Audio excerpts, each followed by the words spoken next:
Y volvemos con Entre Líneas. La clave es aquí. La clave es aquí. Entre Líneas. Son las 15:19. Vamos a lo prometido. Está en contacto telefónico con Radio Compañera el ex ministro de Defensa el año 2003 del expresidente Gonzalo Sánchez de Lozada, Carlos Sánchez Berzaín. Está con nosotros en la línea. ¿Cómo está? Muy buenas tardes. Bienvenido. Encantado, Casimira. Un saludo afectuoso a usted y a toda la audiencia. A ver, hoy día el presidente Evo Morales, muy temprano, en su Twitter, recordaba lo que sucedía un día como hoy, un 18 de febrero del año 1997, cuando el matutino La Razón titulaba que Sánchez busca certificación y más ayuda antidroga de Estados Unidos y dará examen ante el SAR antidroga. El presidente Evo Morales lo que decía es que se reportó que Carlos Sánchez Berzaín, un día como hoy, daría examen ante el SAR antidroga. El exministro de Goni fue el principal impulsor del uso de la violencia contra los cocaleros. Él usaba mano dura contra el pueblo, pero se sometía al imperio que ahora lo protege. Eso es lo que el presidente escribía en su cuenta de Twitter y por eso queríamos hablar con usted. En esa época, el año 1997, usted fungía como ministro de gobierno, ¿no es así? Así es, lo que quisiera que para que la información sea completa, usted pueda leer el Twitter que yo le he contestado hoy día mismo a Evo Morales y sobre eso puedo ampliar la información. ¿Cómo no? Este minuto lo leo. Yo he hecho un Twitter. Este minuto lo voy a leer, sí, cómo no, estaba pensado leerlo. Dice así el Twitter: jefazo cocalero Evo Morales, dictador que ha convertido a Bolivia en narcoestado, recuerda con miedo los éxitos de la democracia en lucha contra narco y crimen. Preocúpate, Evo, el Estado de Derecho regresará y vas en la ruta del Chapo o del Piña con tus jefes castristas. A ver, nos va a explicar qué quiere decir con esto también del Chapo o del Piña con tus jefes castristas. A ver, son tweets, retweets. Vamos al momento histórico. ¿Qué pasaba Cuando ese nosotros año? llegamos al gobierno del año 93, el trópico de Cochabamba, liderado por Evo Morales, era una zona roja, ocupada por el narcotráfico con amenaza de guerrilla. Bolivia producía aproximadamente 45.000 hectáreas de hoja de coca ilegal e inundaba la región con cocaína. Llevamos adelante una política de Estado de lucha contra el narcotráfico y de erradicación de la coca ilegal, que para la fecha en que nos derrocaron, en octubre del 2003, había rebajado de 45.000 hectáreas de coca ilegal a 3.000 hectáreas de coca ilegal. O sea, nada, un éxito.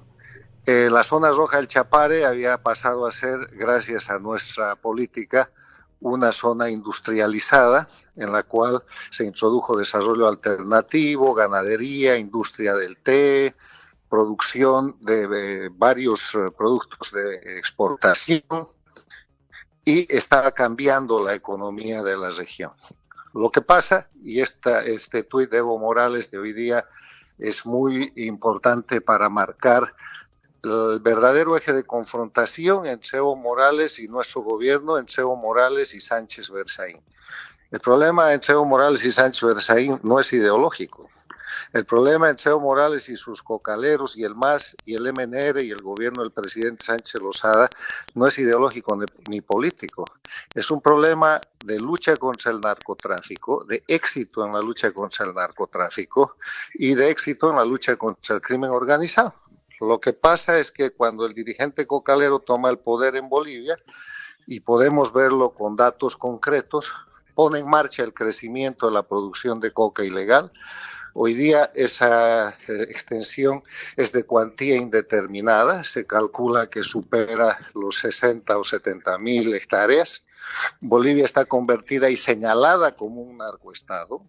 Le señalo nomás la investigación del periodista brasileño Leonardo Coutinho, que ha probado el tráfico de droga en aviones oficiales entre el gobierno de Bolivia y el gobierno de Nicolás Maduro.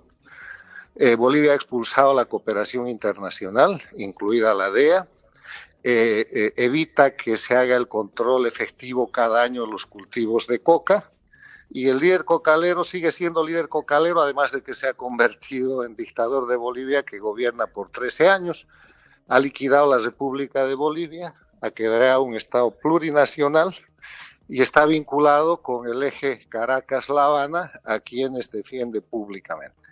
Entonces, cuando yo les respondo en ese Twitter, primero, lo que dejo muy claro es que la confrontación Morales-Sánchez-Berzaín, Morales más MNR, no es una confrontación ni política ni ideológica, porque ellos representan el narcotráfico y el crimen organizado que nosotros siempre hemos combatido y vamos a combatir. Doctor Berzaín. Lo segundo que le digo sí.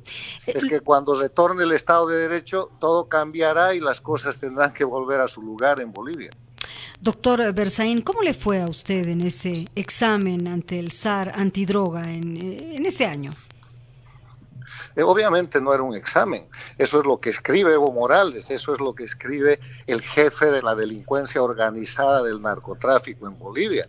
Lo que teníamos nosotros con Estados Unidos era un acuerdo de cooperación internacional contra el narcotráfico, que no solamente era entre Bolivia y Estados Unidos, sino entre Bolivia y todos los países del mundo que luchan contra el narcotráfico. Y eso es lo que Evo Morales ha roto, eso es lo que rompió Correa desde Ecuador en su momento, eso es lo que rompió Cuba con el escándalo que tuvieron sobre narcotráfico con el general Ochoa y compañía, eso es lo que rompió Chávez y después Maduro. Han roto los convenios internacionales para luchar contra el narcotráfico y han creado un eje del narcotráfico que tiene hoy día su hub principal en Caracas, pero que tiene los centros de producción de cocaína en los sindicatos cocaleros de Evo Morales y con las FARC en Colombia. Entonces no era un examen, eso era un acuerdo de objetivos progresivos muy provechosos para Bolivia, porque a Bolivia no le conviene ser un narcoestado como es hoy día, no le conviene incrementar la producción de coca y de cocaína como ha sucedido. Le doy nomás un dato que afecta a Bolivia. Ese año, sobre el que escribe Evo Morales, la prevalencia en el consumo de droga en Bolivia era del 0,07%. O sea que de cada 10.000 personas, 7 consumían droga en Bolivia. Hoy día la prevalencia del consumo de droga llega casi al 10%. Y ese es el resultado de la sobreproducción de cocaína alentada por el jefe del Estado Plurinacional de Bolivia, a la vez líder perpetuo de los productores de coca ilegal que han integrado a la producción de la coca la producción de la pasta base de cocaína. Doctor, ¿a qué se refiere usted cuando le dice al presidente Evo Morales que regresará y va en la ruta del Chapo o del Piña con sus jefes castristas, por favor? Mire, yo le digo que va a regresar el Estado de Derecho en Bolivia. Estado de Derecho quiere decir la vigencia de la ley, no la vigencia de la voluntad arbitraria de un individuo como él, que hace lo que quiere, cambia las leyes, manipula la Asamblea Legislativa, el Congreso, porque lo controla el Tribunal Constitucional, la Corte Suprema, el Tribunal Supremo Electoral, todo. Por eso es dictador. Regresar el Estado de Derecho quiere decir en Bolivia va a volver a regir la ley. Y los criminales van a tener que responder ante la ley. La gente que hace narcotráfico, que promueve la expansión de cultivos de coca ilegal, que hace fabricar pasta a base de cocaína y que hace de Bolivia un narcoestado, tiene una responsabilidad no solo con Bolivia, sino a nivel internacional, porque ese es un crimen de lesa humanidad. Y cuando le digo que va en el camino del Chapo, me refiero al Chapo Guzmán, mire cómo ha terminado, el traficante mexicano. Y cuando le digo que va en el camino del Piña, me refiero al famoso Piña Noriega, el ex dictador de Panamá, que sacaba machetes y amenazaba a todo el mundo y era un narcoestado y que ha terminado cumpliendo cárcel de casi 30 años en las cárceles federales de Estados Unidos por traficante de drogas. Entonces, que tenga mucho cuidado Morales, porque el mundo es chico y en esta cada vez más conexión contra el crimen organizado, existe la Convención de Palermo contra el crimen organizado transnacional para que nadie con poder o sin poder, dictador o no dictador, ni Correa, ni Morales, ni Maduro, ni nadie pueda escapar de la responsabilidad que tienen por la comisión de delitos como el narcotráfico, el aliento al terrorismo, la organización de narcoestados y el soporte del crimen organizado, que se ve que desde Bolivia es algo real, lamentablemente, en este momento. ¿No le parece que está exagerando en el sentido de comparar al presidente Evo Morales con el Chapo Guzmán o con Noriega, viendo cómo se encuentra en este caso el Chapo, en qué circunstancias, y Noriega en Nicaragua? ¿Usted cree que Bolivia está a un paso de Nicaragua? ¿No le parece que es una exageración? No, ¿sabe por qué? Porque Noriega no tenía la extensión de cultivos de hoja de coca que tiene Evo Morales. Cuando Evo Morales ha tomado el poder, Bolivia tenía 3.000 hectáreas de coca ilegal. Ahora tiene más de 60.000, la cuantía es indeterminada. Y él es el líder máximo proclamado y reconocido de los sindicatos de coca ilegal. Noriega estaba en una instancia un poco menor a esa porque se dedicaba al tráfico y convirtió a Panamá en un narcoestado. Entonces, en esas condiciones, está más cerca del Chapo que de Noriega, pero ya será la justicia en su momento la que lo diga. Las pruebas se están acumulando, el mundo lo está mirando.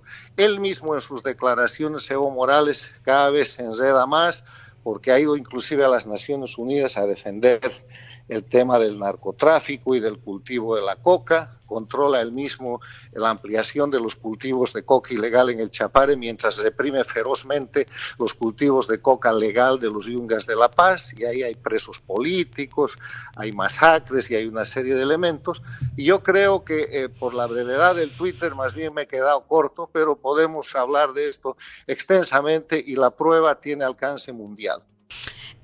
Doctor, yo quisiera aprovechar este momento porque hay una fotografía que seguramente usted la ha visto y que ha circulado, no es reciente, es desde hace tiempo, en la que aparece el expresidente Gonzalo Sánchez de Lozada con otro grupo de personas y el presidente Evo Morales está muy cerca de él, es decir, con varias personas del entonces Movimiento Nacionalista Revolucionario. Y la pregunta que nosotros nos hemos hecho siempre es ¿qué hacía el presidente Evo Morales tan cerca del ex mandatario Sánchez de Lozada?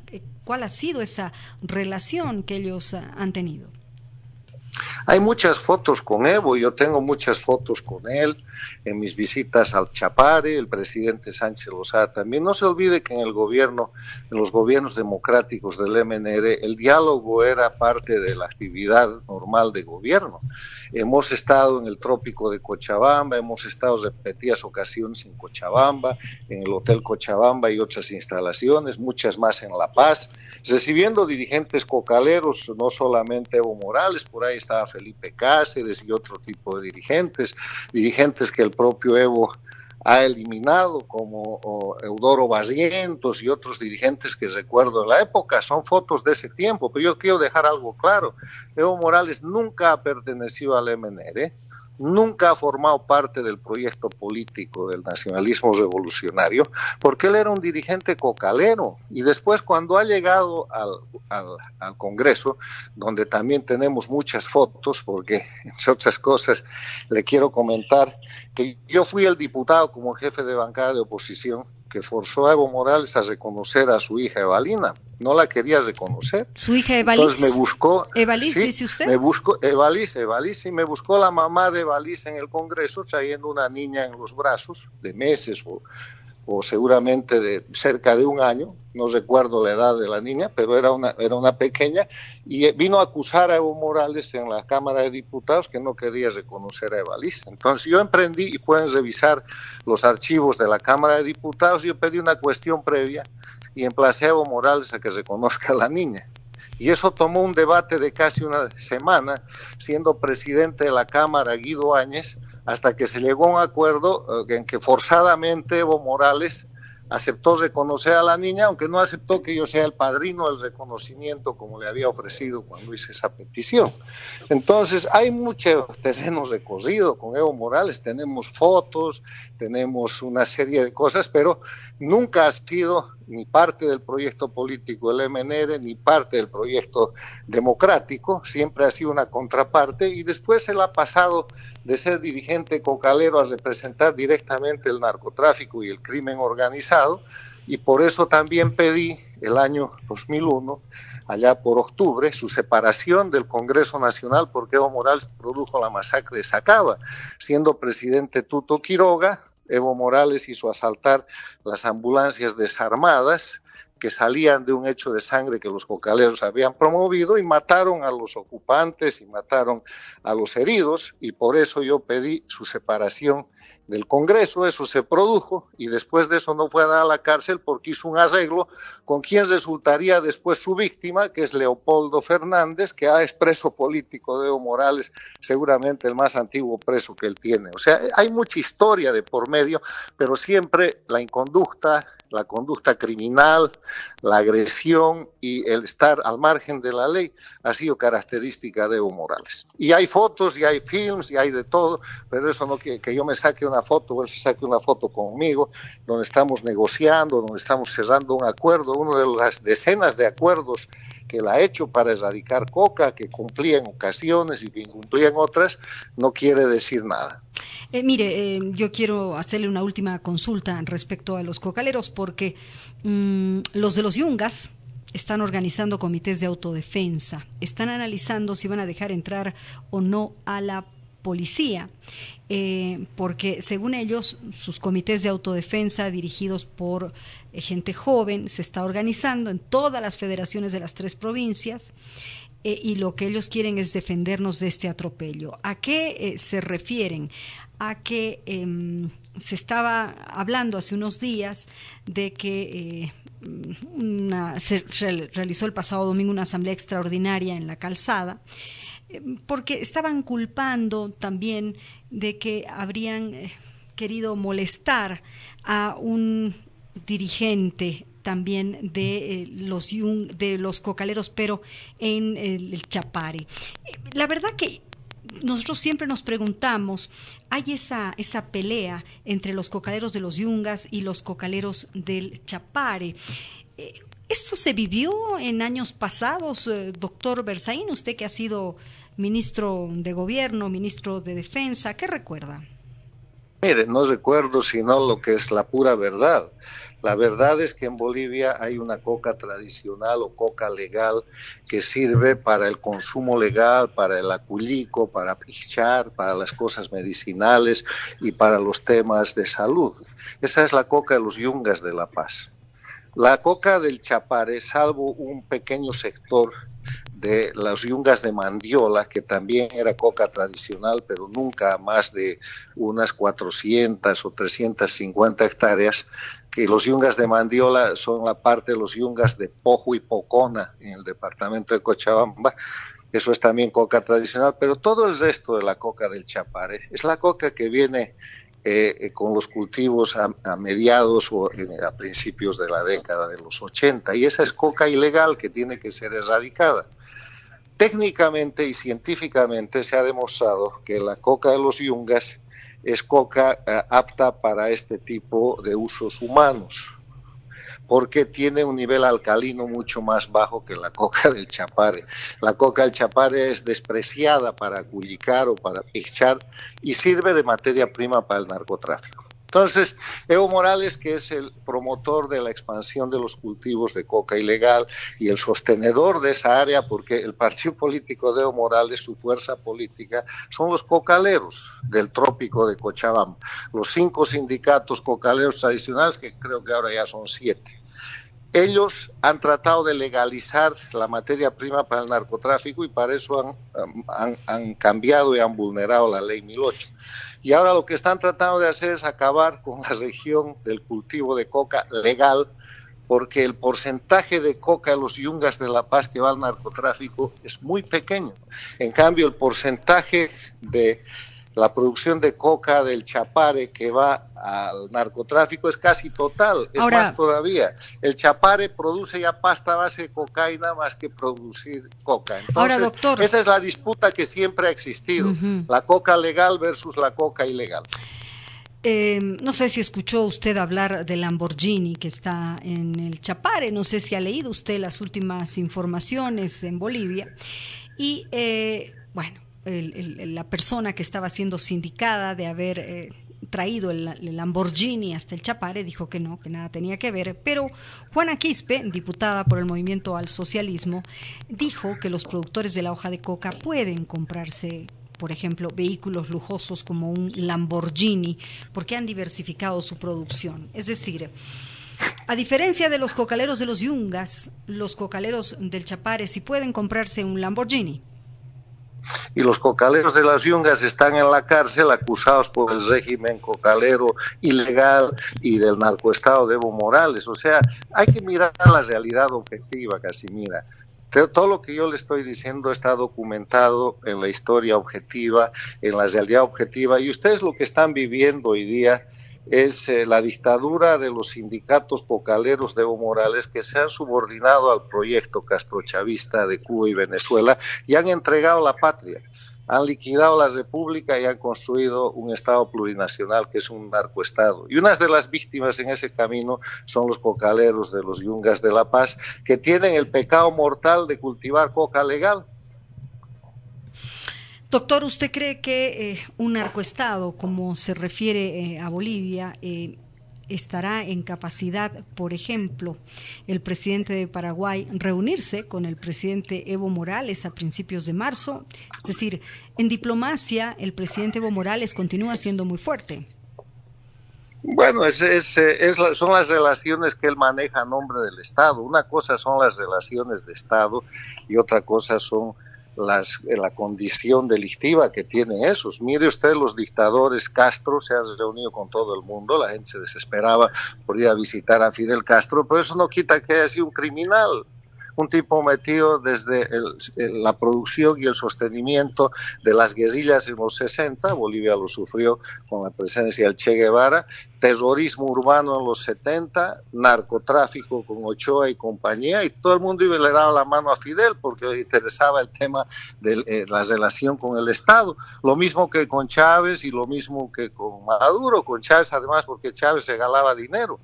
Y en el tema de Evo Morales hay acuerdos internacionales y hay cosas urgentes de Estado a Estado que independientemente de la condición que se conoce, que se denuncia y que se escribe a nivel internacional de que Bolivia es un narcoestado y de las confesiones que hace Evo Morales de que es el dirigente y el líder máximo y perpetuo de los cultivadores de coca ilegal del Chapare, se puede verificar. O sea, una cosa es el Estado, lamentablemente malogrado en Bolivia porque han liquidado la República de Bolivia y en su lugar han creado un Estado plurinacional que también será una cosa que tenga que cambiar con el tiempo, y otra cosa es la condición de Evo Morales, cuya violencia, cuyos actos criminales, cuya relación con el narcotráfico no es de hoy día, data desde la década de los 80, 90, principios de los 90, pero se pone ahora de manifiesto porque usa el Estado boliviano para llevar adelante, por ejemplo, el crecimiento de la coca ilegal, para empoderar a los sindicatos cocaleros que producen pasta a base de cocaína, siendo él el jefe de esa organización. Doctor, yo insisto, porque el presidente Evo Morales hace unas horas nada más decía que en Europa reconocen que la Constitución de Bolivia es la más avanzada del mundo. En medio de estos constantes cuestionamientos por el no respeto a la Constitución, el presidente afirmó de que el tema de derechos de la Carta Magna en Bolivia es la más avanzada del mundo y los europeos la reconocen. Doctor, ¿por qué se ríe usted? Hay que ver qué europeos, pues seguramente los mismos que le prepararon la demanda de la Haya para que le meta el cuento del mar a Bolivia. La Constitución de Bolivia es una vergüenza porque primero es copia de la Constitución venezolana y de varios artículos de la Constitución cubana castrista que ahora quieren cambiar. Segundo, porque viola los derechos humanos en vez de preservarlos, como por ejemplo violando el principio de irretroactividad de la ley. Y tercero, porque no ha sido hecha por los bolivianos. La Constitución de Evo Morales ha sido escrita por unos profesores españoles de la Universidad de Valencia pagados por Chávez, mandados por Castro y redactados en una comisión del Congreso de Bolivia que se ha atribuido el derecho, cosa que es nula de pleno derecho y que es un crimen, de hacer una constitución a nombre del pueblo boliviano, porque ese no es el texto que mandó la constituyente desde Oruro. Ha sido cambiado a medida de Evo Morales, sobre todo para que le pongan la reelección inmediata, de la cual ha usado y ha abusado y con la cual está 13 años en el poder.